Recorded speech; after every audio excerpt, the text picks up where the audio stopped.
Hello and welcome to Bhagavad Gita, Chapter 18. Yes, we've gone through all 17 chapters and we're in the final chapter of the Bhagavad Gita today. And it's an honor to have you here with us. So, just to get you a little started up, this Bhagavad Gita takes place on the battlefield of Kurukshetra 5,000 years ago. And during that, there is a powerful message that is delivered by Krishna to Arjuna. Today he's going to do a recap on pretty much everything that's been talked about in the Gita. And let's get started with it. All right, so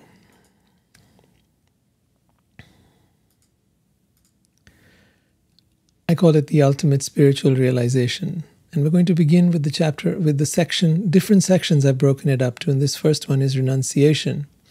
Now, that's a term that we often hear about. People become monks and they renounce the world. And we wonder, well, what's the advantage of that? And personally, when I was 20 years old, I had done exactly that. And I had, stepped away from everything, shaved my head, put on the robes, and become a monk. And I will say that there is a lot of benefit to that. There's an incredible training in that, training of the mind, training of the body, training of your, of your habits and learning how to rise early in the morning and so many things that one did as in that life. And then I realized I had to move on, got married and moved on to the rest of my life and took on many roles during that time as entrepreneur and this and that. And now I'm here on YouTube talking to you guys about the Bhagavad Gita.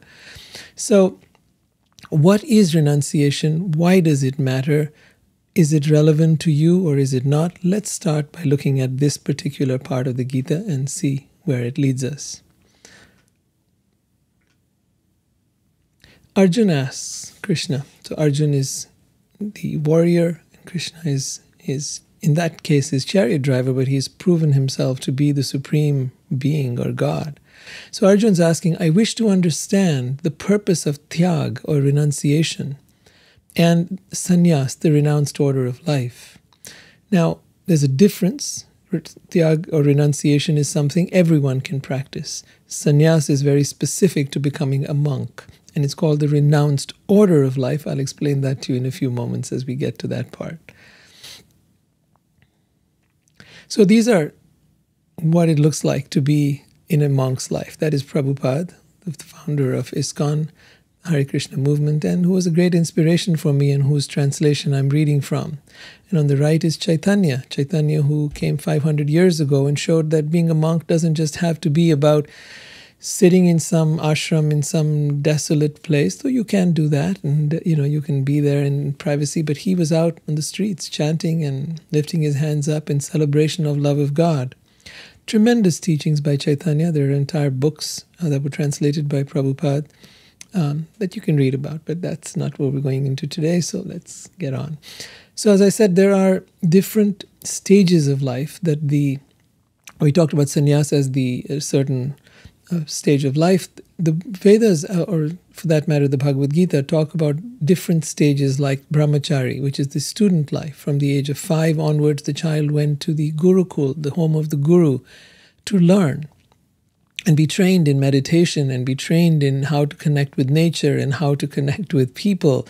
This was not about learning a whole lot of bookish stuff, though later on that came in too. They learned the different arts when they were in the Gurukul with their guru. And they learned not only how to meditate, but also everything from riding horses and archery and weapons, and depending, of course, on the kind of lineage they came from or depending on their aptitude. So a brahmachari was a student. Then after that, one got married. Now, of course, marriages used to take place a lot earlier in that time, primarily because they wanted it to coincide with the arrival of puberty, but it didn't mean that the boy and girl actually lived together. That happened later on in life.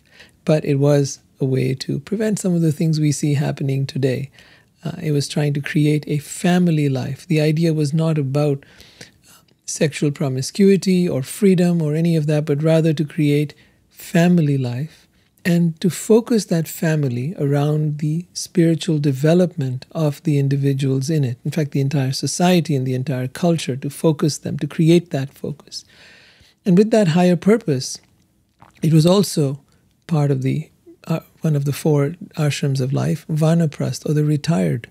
Now, retired life or vanaprastha was not about sitting at home and just kind of enjoying the grandkids as some people do, or in joint families in India. You'll see they're there, and then so is the son, and so is the daughter-in-law, and this big extended family and the kids. It's wonderful, but that doesn't actually go with the Vedic system of being able to start becoming more and more detached from household life. So from the age of 50 to about 75, one actually would practice leaving home, leaving the kids and the family and all of that stuff behind, becoming detached and spending many months away, traveling to spiritually high vibration places where you could go and you could be able to start to focus more on your spiritual life. That was the intention. And then as they came into the final stages of their life, around 75 plus, you began to practice complete renunciation, completely stepping away from the household and family affairs and everything, and living either in an ashram or in the forest or something like that. Now that isn't practiced much at all today. In fact, most sannyasis you see will be a lot younger. But in some of the holy places in India, you'll find many such renounced people as well. Again, it isn't common practice, but it is something to consider and look into, because the idea at this point, at that final stage of life, is to 100% completely devote yourself to spiritual practice and nothing else at all. So that is the intention. So Arjuna is asking him about Krishna about sannyas, and he's asking him about renunciation, and Krishna starts to give him the answers here. Bhagavan Sri Krishna replied, "To give up the results of all activities is called tyag or renunciation by the wise." Now we've been hearing about this in chapter 3 of the Bhagavad Gita, where Krishna talked about karma yoga and how to be free from karma, which was by doing what he's saying here, which is to give up the results of all activities. In other words, to do those activities as a matter of duty, to do the things that you do in life as a matter of duty for your family, for yourself, etc. And gradually to move on from there, not the idea not being to keep working for the rest of your life. And then he says, and that state, meaning when you are, not only have you given up the results of your act or attachment. So what does it mean, the results of your activities? It means the attachment to the outcome of your activities. So for example, if I'm doing something and if I have an attachment to that, let's say when I published a book and I have an attachment that, oh, this will reach millions of people, that's an attachment. And to give up that attachment is actually what Krishna is training us to do out here. Or if we have this channel here and I wanted to reach millions of people, that would be a lovely thing.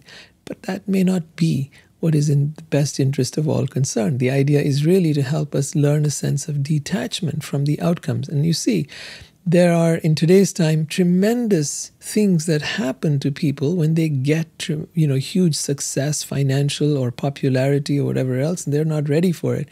It often brings them down. You've seen it with musicians. We've seen it with people on Instagram and YouTube these days, tons of followers. And you know what? If those followers go away, your sense of identity is gone and you are nothing. You've become that following. And if you don't have that, who are you? After a while, it becomes very addictive. So the idea is to reach a state of life, not just a stage, not just a momentary type of renunciation, but really coming to that state where you realize that nothing belongs to me. There is only one word. When you talk of renunciation, there is only one word that we have to actually overcome, and that word is the word mine. The idea that anything belongs to me. And replace that with yours.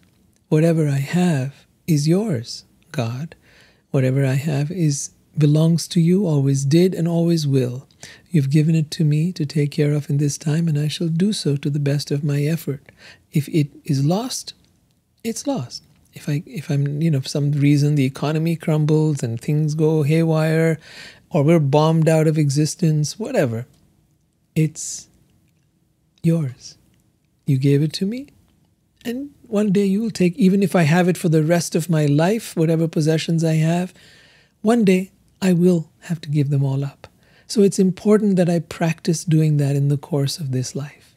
And that helps me stay detached from the things I have. Maybe share them with others. Maybe invite others.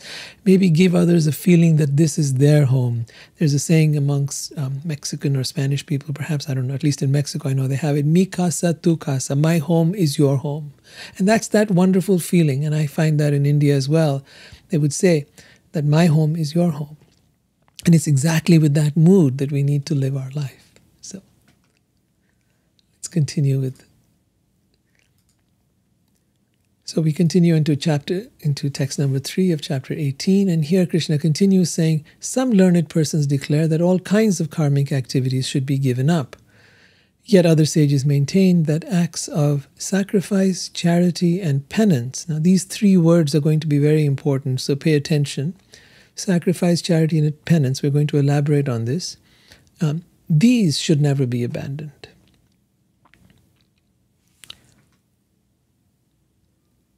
Hear from me now about the 3 kinds of renunciation declared in the scriptures. I will tell you this, that this is going to be a very intense chapter. There's going to be a lot to cover in here, and I may have to split it into 2 parts, but maybe we'll cover it all in one. We'll see how it goes today.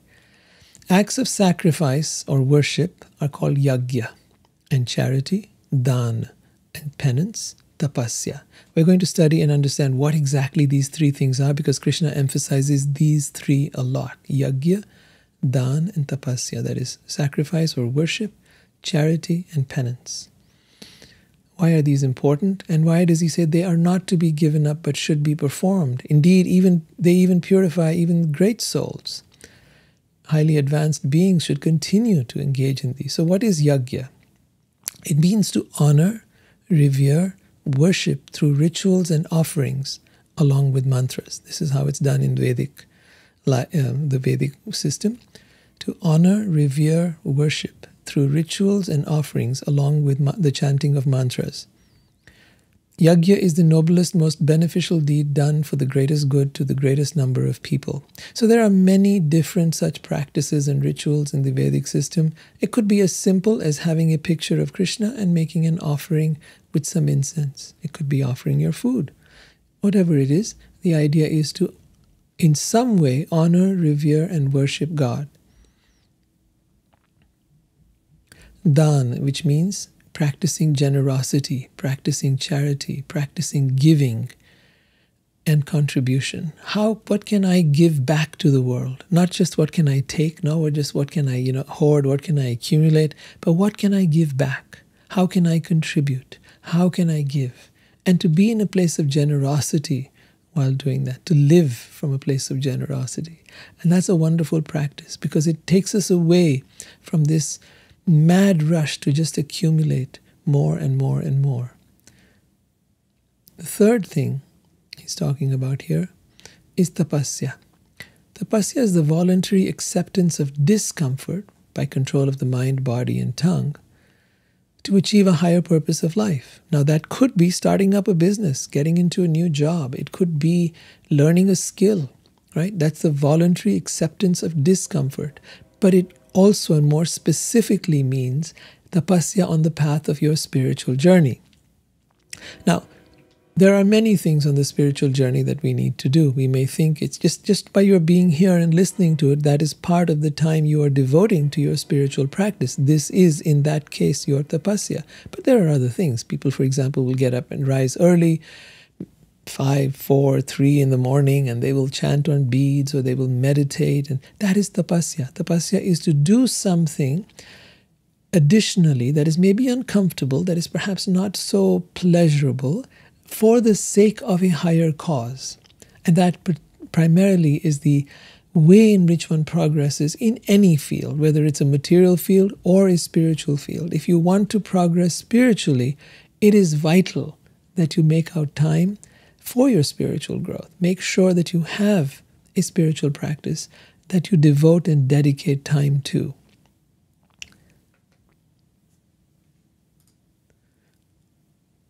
And the highest purpose of all, of course, being primarily your spiritual realization.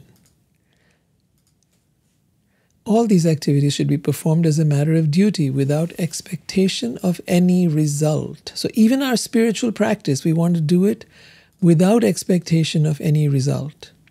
Our spiritual practice is not so that we, with the aim that, oh, I'm going to become such a great yogi or I'm going to become such an evolved person. Hey, that's going to set you back. It is very important to do it for the sake of doing it, not because it's going to make people look up at you. People are going to admire me because I'm so highly spiritually evolved. No. Please never make that mistake. Humility is the hallmark of spiritual advancement. Not your knowledge, not your tapasya, not your hard work. Those things are important. They are required. But humility above all, no matter how much you know, no matter how much you have done, no matter how much charity you may give or whatever else you may do on the spiritual path, all those things that have been talked of must be laced with a good smattering of humility. So humility really comes down to knowing, I am nothing. I am no one. Whatever I do, whatever I am is by the grace of God. Whatever knowledge I have, whatever wealth I have, whatever skills I have, whatever abilities I have, I may have worked for them, but ultimately it is God who provides me the ability to even be able to read something, or to even be able to see something, or hear something, or do anything. Where is that ability coming from? Krishna says, I am the ability in man. Right? So from him comes that energy, and this entire makeup of this body-mind organism come from him. We didn't make it. We didn't design it. So who are we to claim it? So without expectation of any result,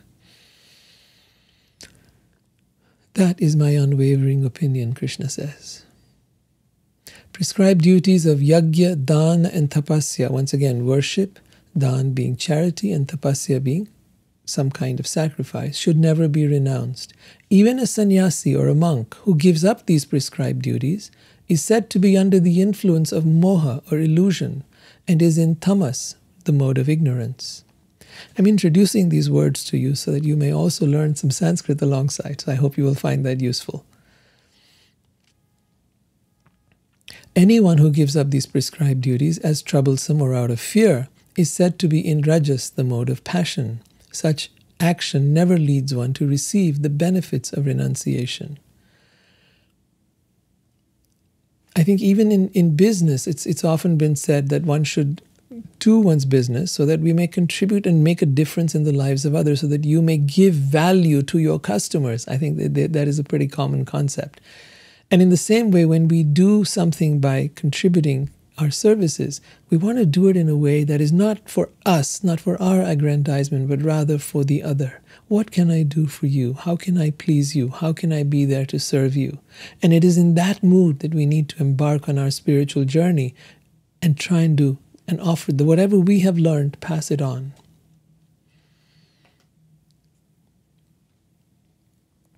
One who performs prescribed duties only because they ought to be done, renouncing all attachment to the outcome, such tyaga or renunciation is in sattva, the mode of goodness. You'll keep hearing this about the mode of goodness and the mode of passion and the mode of ignorance or right through this chapter, because Krishna is sort of applying those principles that he taught earlier into many different aspects of our life right now, showing us everything from what happiness looks like in the mode of goodness, what work looks like, so many different things. So we've got all of that. But he's applying those different principles. These modes that he's talking about here are what actually determine the consciousness with which we do something, the state of mind with which we do it, because that makes all the difference. The difference between someone who is, let's say, hoarding money versus someone who is earning and then contributing in great ways to the world and to make the world a better place or in whatever way they can, is a big difference. Someone who is there for their ego and someone who is there for the welfare of others. A big difference in consciousness. And so it is that we talk about these modes of nature, sattva, mode of goodness, rajas, the mode of passion, and tamas, the mode of ignorance, as states of consciousness or states of mind. You'll see as we are talking about different things out here, how they apply in different parts of our life. Those who are situated in the mode of goodness, who neither hate inauspicious work nor are attached to auspicious work, have no doubts about work. So this is a little confusing, and let me clarify that for you. What he's really trying to say is there are things you've got to do in the course of your life. I mean, for example, if I'm doing this channel here, I have to spend many, many hours understanding technology and how it works, and how to produce the best kind of program for all of you here. It takes a lot of work. It's not very pleasant and not very pleasurable. I would love to be doing other things and perhaps, get some help along the way. But for now, it's just been me alone. So I want you to know there are many things we don't want to do in the course of doing our job, our career, our work. It's not just that we go for what feels good, but we go for something that without being caught up with either that which is good, which we like, which is auspicious, or that which is inauspicious. We do it because this is our duty. This is what we're here to do. It is indeed impossible for an embodied being to give up all activities. So, sometimes people think a renunciate or a monk is someone who has given up all activities, and that is absolutely not true. Monks have a lot to do as well. Therefore, it is said that he who renounces the fruits of action, or karma, is one who is truly renounced. So the fruits of action are the outcome. One who has renounced the outcome, the attachment to the outcome. You want to do what you do for the pleasure of doing it. You want to do what you do because it matters, not because of the outcome it gives you. And this is such a powerful lesson. I've been learning it. And I tell you, it's really incredible to learn to just do something for the sake of doing it, as your seva, as your service. And to do it because this is your offering to God or to your community or to your family. To do it not because they will like you and love you and appreciate you, because that's what's got to be done. For one who is not renounced, the threefold fruits of action, desirable, undesirable, and mixed. So every action has a reaction, right? So there are three kinds of reaction. You do a certain action, you get an undesirable reaction. So for example, you steal money, you go to jail. It's an undesirable reaction. Or you do an action, and let's say you create a product and you make tons of money making it. And sometimes you have a mixed reaction. Sometimes you make a lot of money, you're very successful, you're very famous, but it lands you in a soup. And now you land into all kinds of trouble for some reason. You didn't expect it, you didn't want it, but you ended up doing something not so right along the way. All kinds. So whatever it is, when you're doing something not in the spirit of detachment, not in the spirit of renunciation, then karma accrues to you. And that karma follows you. It could take fruit in this life itself, or it could come to fruition at a later point in this life, or it could come to fruition many lives later. There is no saying when the seeds of karma germinate. There is a time and a place, and those seeds will take fruit. They will come into your life. So if you've been hurting others, there will come a time when you shall be hurt. Karma is not there to punish you. Karma is there to show you a mirror, to show you what it feels like when you do something, what it feels like when you do something good, and to show you what it feels like when you do something bad. It's a mirror. It's the energy of what you did coming back to you. It's like an echo, right? And the hope is that if you don't like what's coming back to you, then perhaps you will learn to do it differently the next time around, because you get many lifetimes to work this out. It's not just one. And you get those many lifetimes to figure out what works and what doesn't. Being good is not something you do just for example, just because people will like you, but there are many good reactions that come from being good karma that comes out of it. However, Krishna has often said it in other parts of the Gita that even good actions and good karma are not actually desirable. They might take you to a better situation. You might have a life in a rich family, or you might take birth in some heavenly planet. But all of them, all these places, are places of misery wherein repeated birth and death take place. He says the ultimate goal is neither good karma nor bad karma, but is to become free from karma, and that is called akarma, A-K-A-R-M-A, akarma, to become free from karma.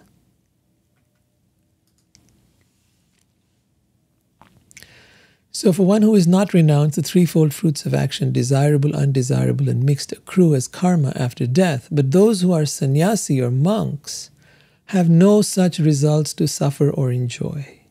That's the place we want to come to, where our work is akarma, akarmic. That means there is no karma being accrued. Now, how does one do that? We're going to learn.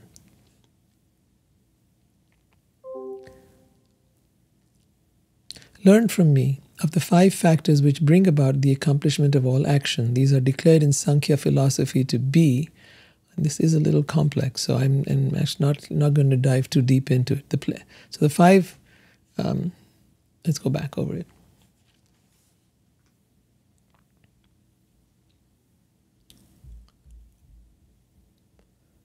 Yeah. The place of action, the performer, the senses, the endeavor, and the Paramatma, the super soul. So these 5 are the basis behind all work. Whatever right or wrong action one performs by body, mind, or speech is caused by these 5 factors.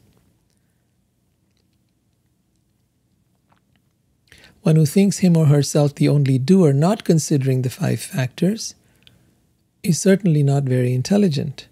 Now, just so you may want to go back over that, I'm going to take you one more time through those 5 factors, because they are the place of action. So I think it's very relevant to understand where you're doing something, right? It's really important. I mean, it might be all right for you to dress a certain way on the beach, but you cannot dress that way, let's say, in a restaurant or on the street, right?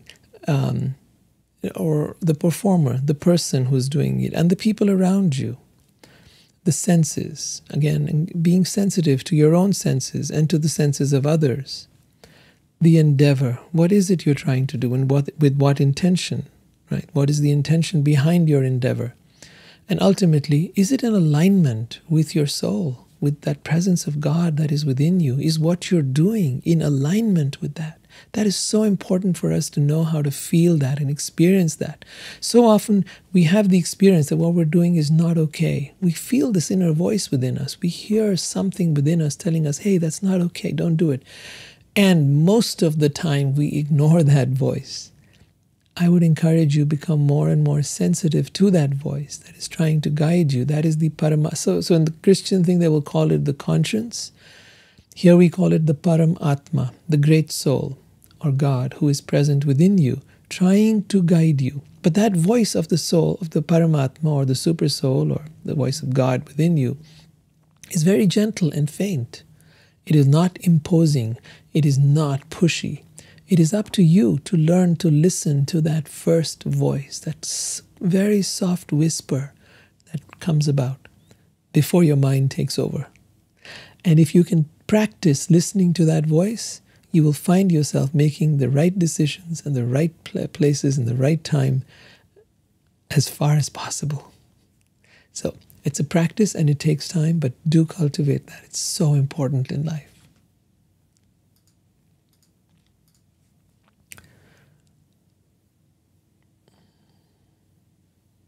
One who thinks himself or herself the only doer, not considering these 5 factors, is certainly not very intelligent and cannot see things as they are. One who is not motivated by false ego, whose intelligence is not entangled, though engaged in killing, is not the slayer. So now he's talking to Arjun really, because Arjun has to take part in this battle. And Arjun needs to know that if he is motivated by false ego, oh, I want to be a good person, I want to be nonviolent, I don't want to take part in this, then he is not going in alignment with what the universe or God needs from him. At this point, a battle is needed. Krishna is there to wipe out adharma, people who have been engaged in creating havoc on this planet. There comes a time where our karma comes to bite us. And that is going to happen to people on this planet even now. It happened back then as well. that those who were miscreants, those who were creating havoc on the planet, had to be wiped out, and they were wiped out wholesale. Fortunately, in those days, they would meet in a battlefield, these kind of warriors and kings and so on and so forth, who were the troublemakers, and it was easy to wipe them all out in one shot. It's become more complicated now. We don't have such world wars occurring in which the real leaders and the real culprits are actually present. And sometimes we've had that. I think in World War II it was so, but I don't know about now. It's become more and more complicated. So anyways, one who is not motivated by false ego, in other words, false ego is what's in it for me, right? Whose intelligence is not entangled and twisted with all kinds of funny notions, though engaged in killing, is not the killer, nor is he bound by the karma of his actions. So just like a soldier who goes to battle is not put into jail, goes to battle, kills hundreds of people, comes back, he's a hero, given a medal. But the same soldier, if he comes back during peacetime and kills even one of the people in his country, goes to jail, just like a common criminal. So, and even in the battle, if he does not follow the rules of that battle, engages in the reckless killing of innocent civilians, for example, and it has happened, then that person too is court-martialed and has to suffer grievous punishment. So in much the same way, Krishna is telling Arjuna that if he is acting on his command and his direction, then he will not be bound by any karma. Continuing further, Krishna now begins to talk about knowledge, different types of knowledge. Knowledge, the object of knowledge, and the knower are the three factors which motivate action. The senses, the work, and the doer comprise the threefold basis of action.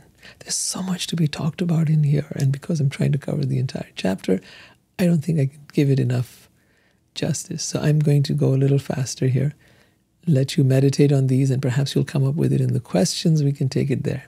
In accordance to the three modes of material nature, there are three kinds of knowledge. Three kinds of knowledge, action, and performers of action. Listen as I describe them. That knowledge by which one undivided spiritual nature is seen in all existences. One undivided spiritual nature is seen in all existence. If you can begin to see the presence of God, that is that undivided spiritual nature, is seen everywhere, in all existence. That knowledge, right, where you see the undivided in the divided. The undivided means that which is the presence of God everywhere, is in all these forms, the divided forms. In all of these divided forms, you see that presence in the animals, in the humans, in nature, everywhere. Right? So then you begin to treat everyone and everything, including the animals and the trees and the plants and nature, as if God is here. You treat all of it as sacred, not that, it's a dumping ground for us, and not that the animals can be eaten by us, and everything is here for my pleasure, and I'm just here to rule and do what I feel like doing and whatever feels good to me. Excuse me, no. No, that is not the way this was all set up. So that knowledge by which one undivided spiritual nature is seen in all existence, undivided in the divided, is knowledge in sattva, the mode of goodness. This is the kind of knowledge we need to cultivate and practice. That knowledge by which a different type of living entity is seen to be dwelling in different bodies is knowledge in the mode of passion. Now, this is how most people see. They see different, they see one race as being different from another, one gender as being different from another, one type of person as being different from another, one nationality as different from another. It's like, we are, Americans, oh my God, we're just better. Or we are just Indians, or we're just Chinese, we're the better species. And these other people, they're just nothing. Sorry. That's the kind, or we're male and we're better than female, or we're female and we're better than male, or we are whatever, right? That knowledge by which a different type of living entity is seen to be dwelling in different bodies is knowledge in the mode of passion. What is the alternative to that? The alternative is to see that within every single body lies the same presence, the same soul nature. You are no different than me. No matter what your species, no matter what your gender, no matter what your age, you and I are not different. It doesn't mean we're the same. We are not different, and yet we are different simultaneously. That's what Chaitanya Mahaprabhu said. We are simultaneously one with and different from God. Right? We are one with and different from God, and one with and different from each other. So it goes both ways.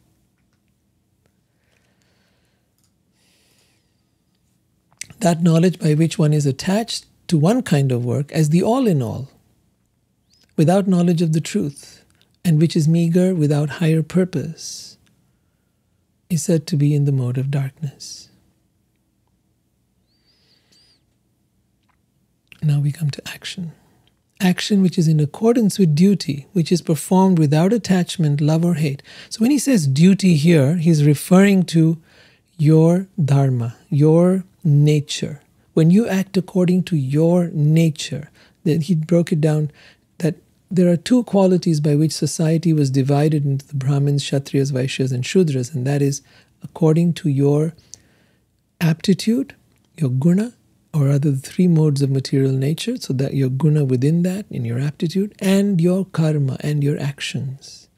Right? So that action which is in accordance with your true nature, your swadharma, which is performed without attachment, love, or hate, by one who has renounced karmic results, is called action in the mode of goodness, or sattva. That action which is performed with great effort by seeking to gratify one's desires, and which is enacted from a sense of false ego, is called action in the mode of passion.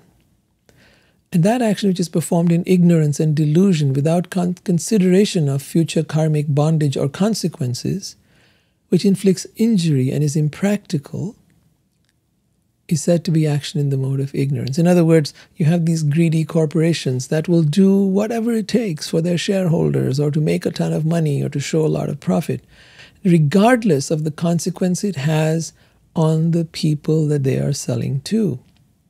Those are people in the mode of ignorance, and they will suffer heavy karmic consequences for those actions. There's no getting around that. There's too many of those kind of corporations in today's time.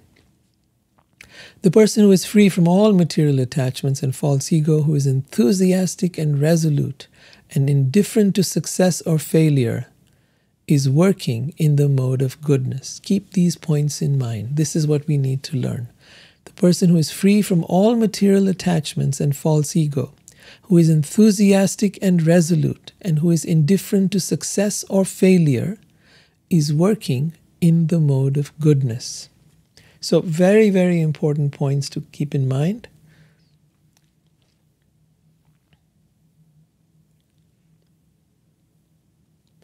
One who is attached to the fruits of work and wants to passionately enjoy them, who is greedy, envious, and impure, motivated by happiness and distress, is in Rajas, the mode of passion. So, this is it. We want to enjoy the world. You're greedy. We want to get as much as possible, enjoy as much as possible. You're envious of all the other people. That's what you see around us. And they are motivated by happiness and distress. They think that if I have all of this, then I will be happy. And that is the biggest illusion that has been spread all over the world. That is in the mode of passion. Working in the mode of passion does not elevate our consciousness. It only leads us down a rabbit hole of struggle and strife. For what? Because ultimately, none of that goes with us. One who is always engaged in work that is against the injunctions of the scripture, who is materialistic, obstinate, cheating, and expert in insulting others, who is lazy, morose, and procrastinating. Now, it doesn't have to be all the above. It can be some of the above. Right? Is in tamas, the mode of ignorance. Now we talk about intelligence. What is real intelligence? Buddhi. Now please listen as I tell you in detail of the three kinds of intelligence and determination according to the three modes of nature. it's going to be a lot to swallow, so I hope you're paying attention. That understanding by which one knows what ought to be done and what ought not to be done, what is to be feared and what is not to be feared,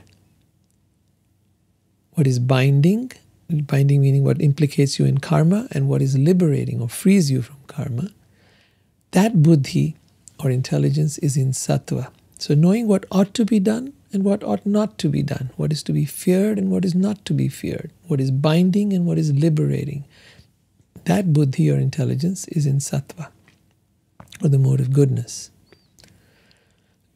That understanding which cannot distinguish between dharma and adharma. My mistake there.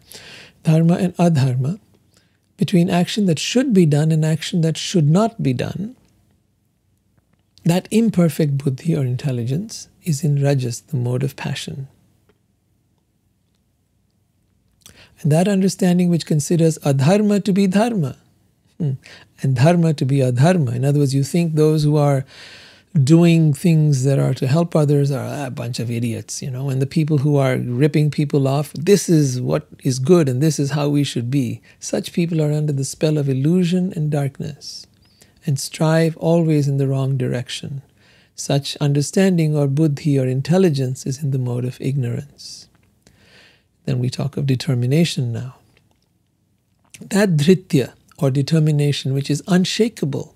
See, if you want to get anywhere, you need this unshakable determination, which is sustained by steadfastness in yoga practice. Particularly if you want to get anywhere in your spiritual life, these things really matter. If you really want to progress materially, and particularly if you want to get anywhere spiritually, then you need determination. Without that, you don't get far in anything.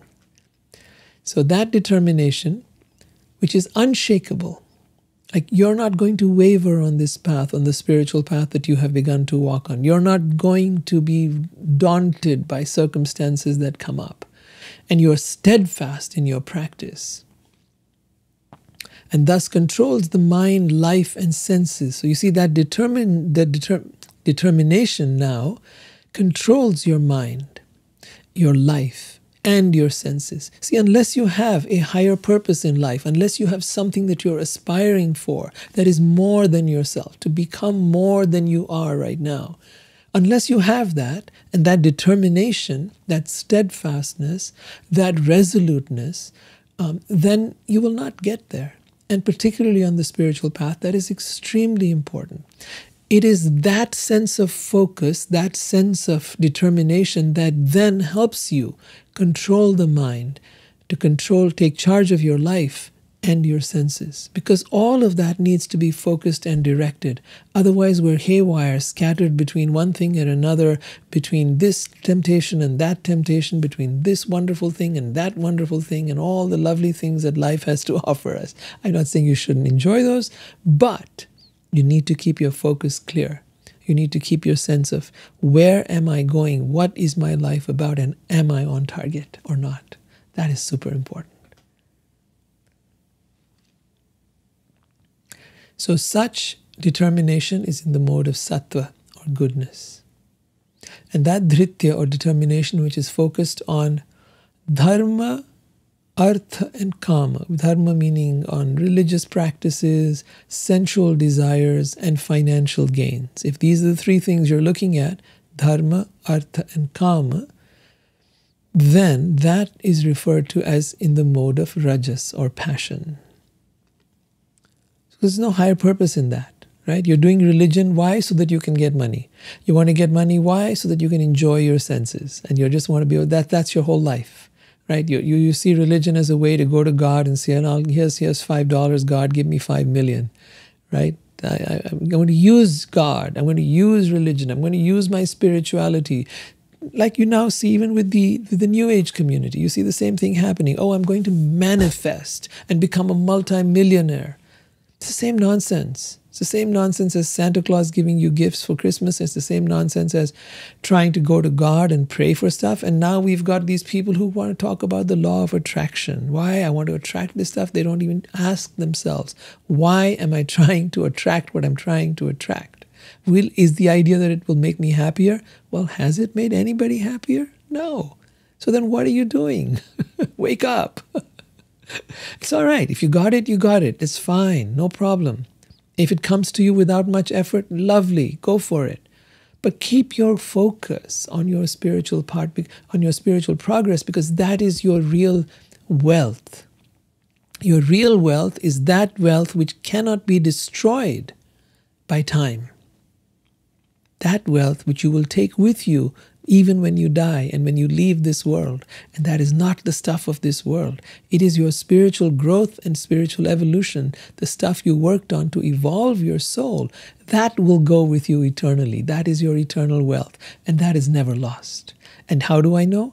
Well, that's how I started. We all began from a different place. There are people who are seeking, and there are people who are not. The ones who are seeking, the ones who have already been pursuing this path, they didn't just start. They've been doing this for a while. You have been doing this for a while. Through many lifetimes, you've come to this place where you're now sitting here and listening to these things. So it's not an accident that you're here and millions of others aren't. And if you can see, millions of people will be interested in all the mundane stuff, but there will be a few who are serious about their spiritual path, and those are the ones who will be seriously, actively, not only seeking to know, but also to act upon what they know. And so they may see the results and truly evolve spiritually in that process.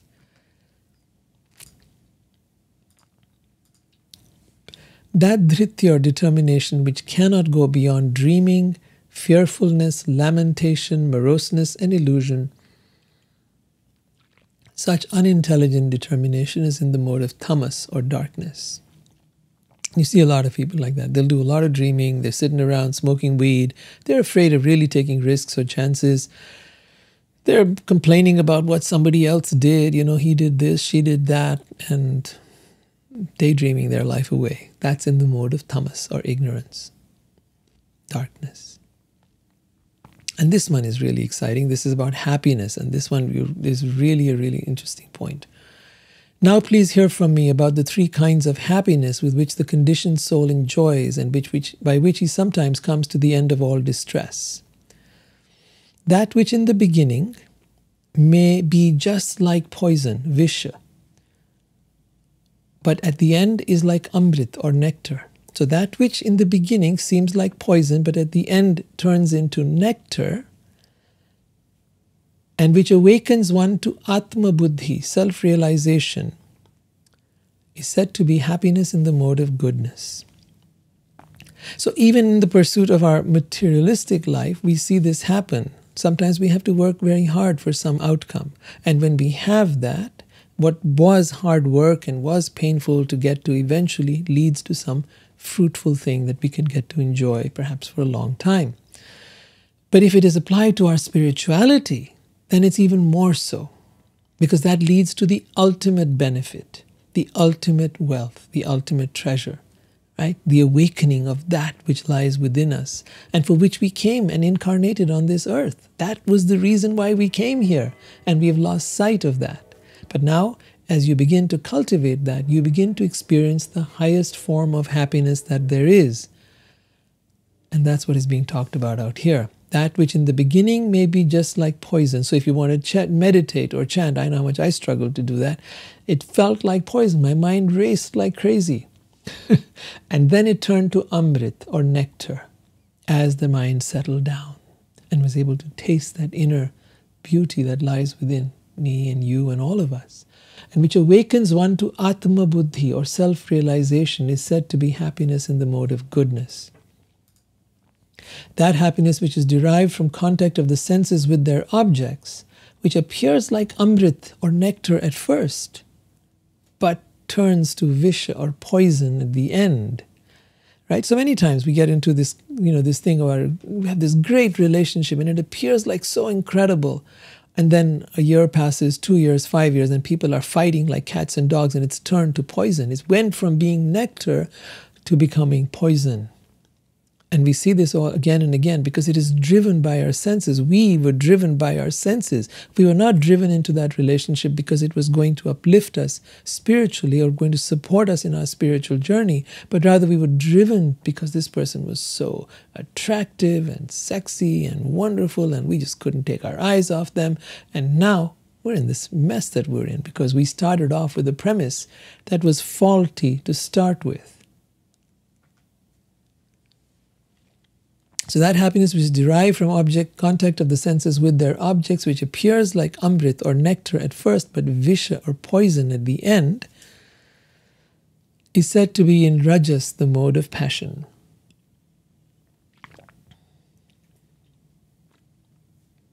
That happiness which is blind to self-realization, which is actually most human beings on this planet today, which is delusion from beginning to end, and which arises from sleep, laziness, and illusion, is said to be of the nature of tamas, or ignorance. All right, we have a lot more to cover, and I think I'll do just one little more section here about qualities, and then we'll open it up for some discussion. There is no being existing, either here or among the demigods in the higher planetary systems, who is free from the three modes of material nature.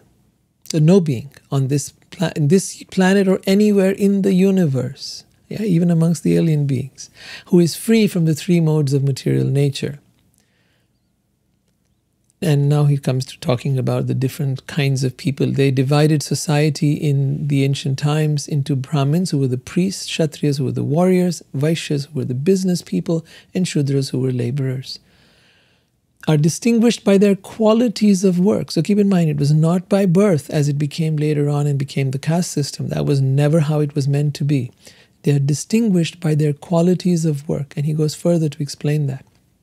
In accordance with the modes of nature. Peacefulness, self-control, austerity, purity, tolerance, honesty, knowledge, wisdom, and dharma, religiousness. These are the qualities by which the Brahmins work.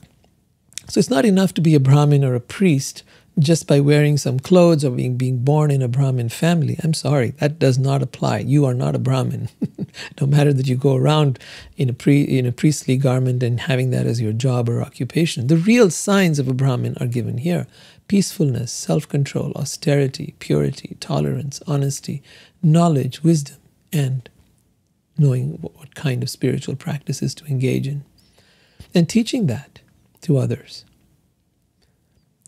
Heroism, power, determination, resourcefulness, courage in battle, generosity, and leadership are the qualities of work for the Kshatriyas. So again, there are qualities by which one is known as a Kshatriya, a warrior, or a leader, or a king, right? Or a politician. These are the qualities our politicians need to have. Heroism, power, determination, resourcefulness, courage in battle, generosity, and leadership. And most of them are lacking that.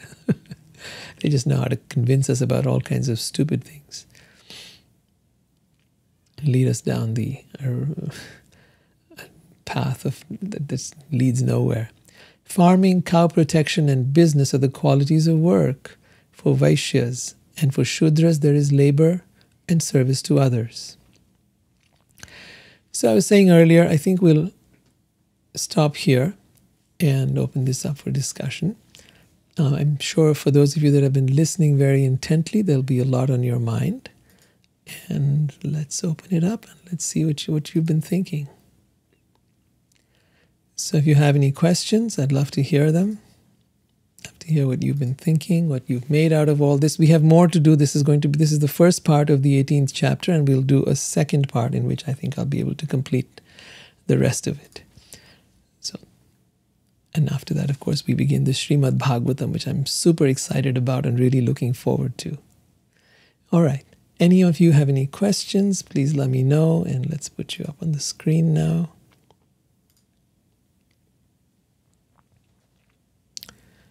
Right.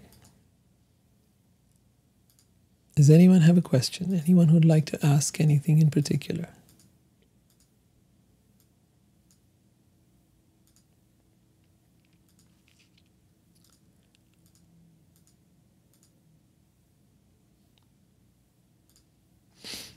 Anybody? Come on, I gave you a lot to work on, a lot to think about.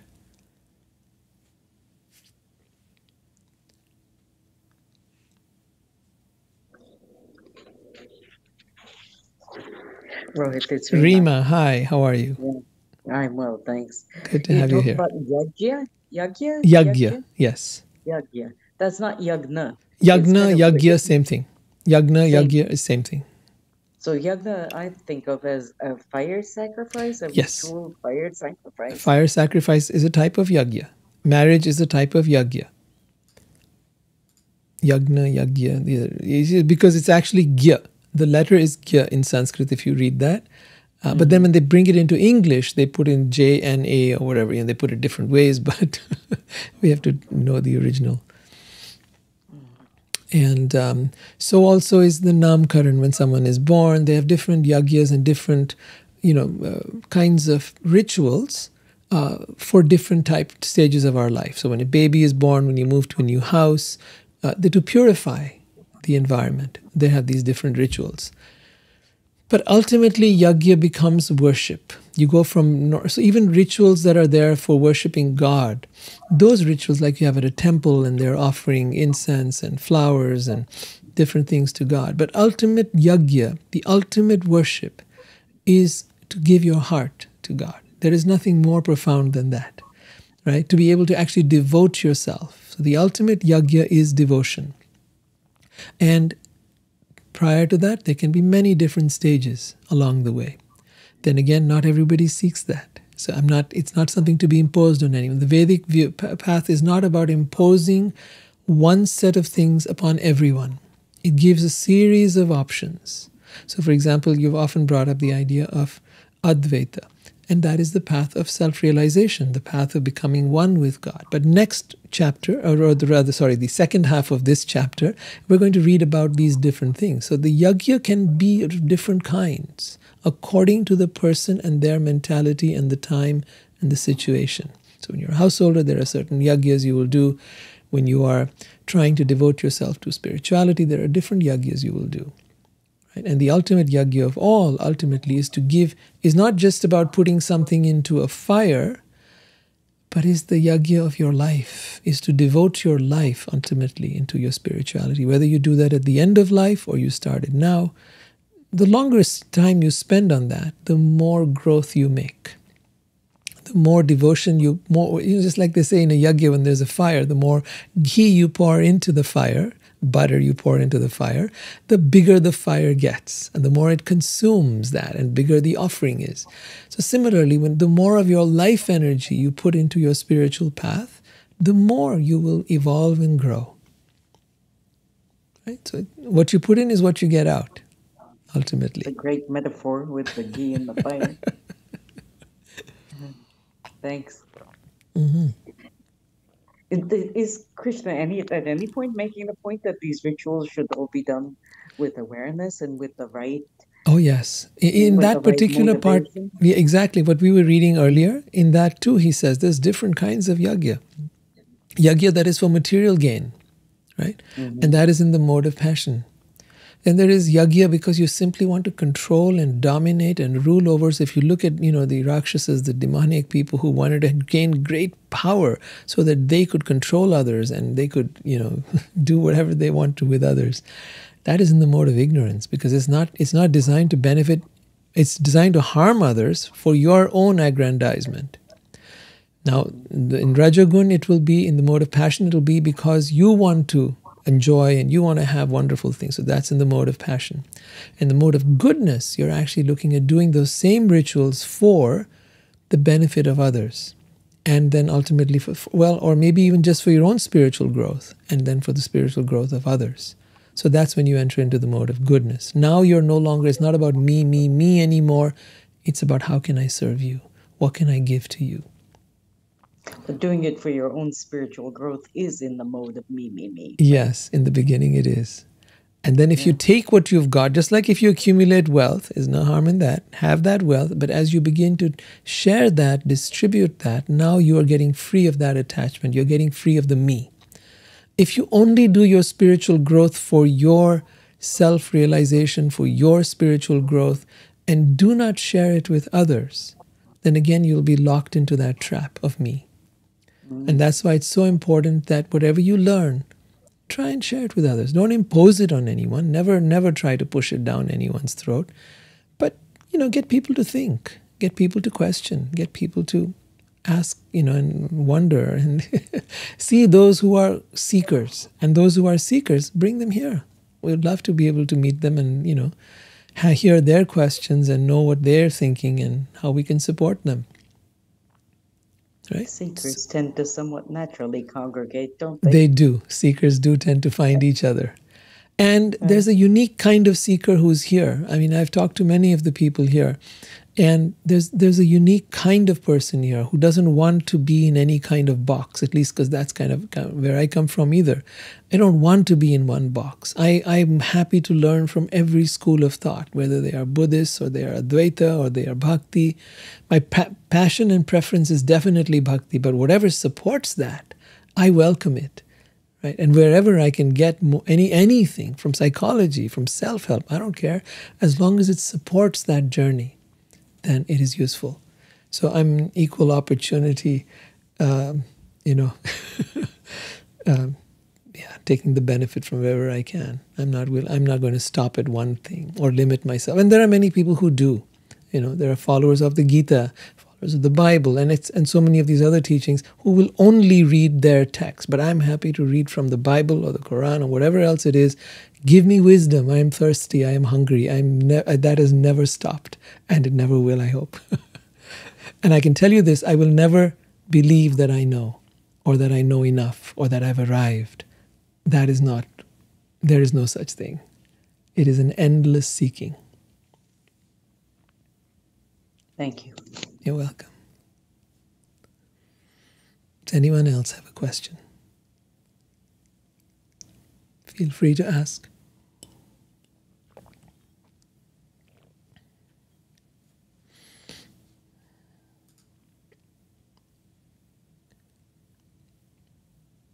All right. Now let me see. There are some lovely questions out here. Welcome, Cindy. And you're on the chat, and I'm going to bring up one question out here. There's a lovely question someone's asked. Let's see what it says. I thought we should be able to read this, but I guess not. Okay, the question that was asked here was, how can one know what mantras they need to chant? Okay, lovely question. Thank you, Leo, for asking that. The mantras that one can chant are many.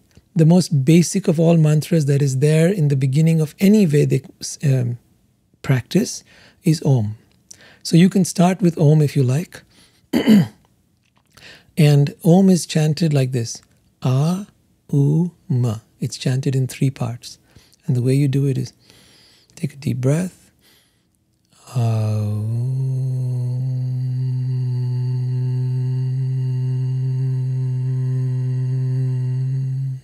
So you're letting it resonate inside you. Ah, you say you bring the energy up from your belly. U, you bring from your heart. And Ma, you close your mouth and you let the sound reverberate inside your head.